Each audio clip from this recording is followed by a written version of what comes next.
if we as humans are doing something to damage the environment and the organisms that live in it, then we should do our best to understand what that is and prevent that, because everything really does have a right to exist on our planet. The Protect project is based in Ireland, and the idea is to have more of a holistic approach to pesticide research. And we're trying to understand how what happens in the soil may then go on to affect the plants, and how that then may in turn affect the bees as well. People tend to forget when a pesticide is applied, most of them will end up settling on the soil. And soil, for instance, can work as a time capsule. So any pesticide that been applied would end up settling, get stored, and get preserved for a very long time.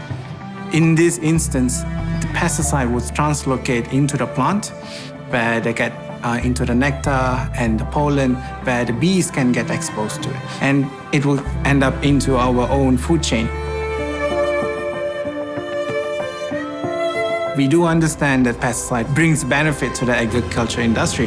However, we would like to work together with farmers to establish a sustainable pesticide usage.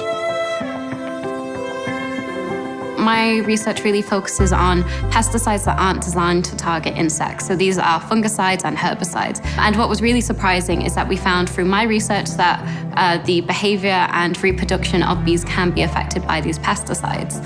And this is really scary and shocking to see, because obviously they're not designed to do that. Elena Zioga on the Protect project, she looks at how pesticides in the environment end up in the nectar and pollen of plants. And this is really important because when bees and obviously other insects too forage in the environment, they will land on those plants and they will consume nectar and pollen and also potentially take it back to their colonies, which means that those bees themselves could be exposed. At the end of the day, if it's in the soil, or it's in the water, or if it's in the food and produces, it ends up consumed by humans.